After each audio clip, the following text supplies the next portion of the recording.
असं काही कारण नाही आहे. लोक पॅनिक झाले आहेत, परंतु जे क्लिअर कट काही फॅमिलीज आहेत ना महाराष्ट्रात, ते काही म्हणजे काही होण्यासारखंच नाही आहे.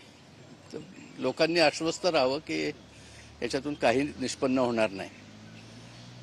जरा हाच वेळ जरा इतर काही लोकांना दिला तर बरं होईल. इथं यांनी चौकशी करून घ्यावी, संपूर्ण चौकशी करावी, काही चौकशी करावी.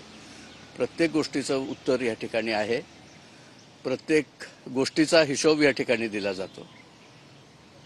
काय जुनं घरं असते, जुनी घरं ही महाराष्ट्रातली ही अशा पद्धतीने टार्गेट करणं हे योग्य नाही आहे. आणि मला तर वाटतं की हा प्रोसिजरचा भाग आहे. तेव्हा ते ठीक आहे की झालं ते बरंच झालं. म्हणजे निदान एकदाचं साप साप म्हणून भुई दोपटत होते ते तरी बंद झालं. आणि ते अगदी व्यवस्थित रेकॉर्ड चेक करतायत. ते लोकसुद्धा अगदी रिस्पेक्टफुल आहेत आणि त्यांच्याही लक्षात आलेलं आहे ना की हे 2 नंबरचं घरच नाही आहे.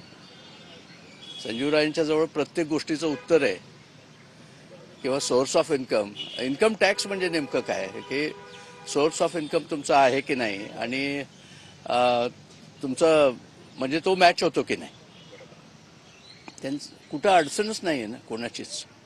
इन्कम टॅक्स हा व्यवस्थित पेड आहे, इन्कमचा सोर्स व्यवस्थित आहे आणि कुठलीच वेडीवाकडी गोष्ट नाही आहे. त्यांना काळजी वाटते, पण ते तसं काही काळजीचा विषयच नाही आहे. म्हणजे 2 नंबरचा त्यांचा नेता 2 नंबरचा पुढारीच नाही. त्याच्यामुळं त्यांनी ही काय फलटण म्हणजे काय म्हणजे काय बिहार नाही ना हा. शेवटी व्यवस्थित आहे सगळं, काय अडचणीचा भाग नाही. आणि पहिल्यापासूनच हे घर व्यवस्थितच राहिलेलं आहे. मालोजीरायांच्या काळापासून. माझे आजोबा सोशलिस्ट बॅकग्राऊंडचे होते. शिवाजीराजे आणि संजूबाबा पण सोशलिस्ट बॅकग्राऊंडचेच आहेत. त्याच्यामुळं साधारण व्यवस्थितच आहे सगळं. म्हणजे त्यांना जे वाटलं होतं की काही ढीगच्या ढीग सापडतील पैशाचे वगैरे, तसली काही परिस्थिती नाही आहे इथं. प्रत्येक रुपयाचा हिशोब आहे, इन्कमचा सोर्स आहे. अजून काय पाहिजे. आणि जे काय आहे ते सगळं कायमस्वरूपी जे काय असेल ते सगळं जुनं आहे, नवीन काहीच नाही.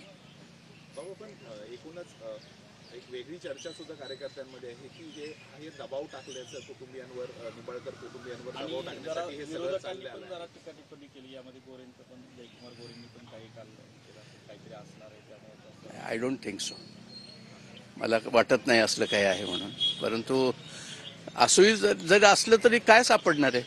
जरी समजा मला वाटत नाही आहे म्हणून, परंतु जर असेल तर काही सापडू शकत नाही. म्हणजे it's a wrong number. Doesn't really म्हणजे डझंट मेक सेन्स. काही सापडण्यासारखं नाही. आणि लोकांनी तर काळजी करण्याचं बिलकुल कारण नाही, कारण पुढारीच व्यवस्थित आहे. Thank you very much. तर आपण पाहिलं संजीव राजे यांचे बंधू रघुनाथ राजे निंबाळकर यांनी ही प्रतिक्रिया दिलेली आहे.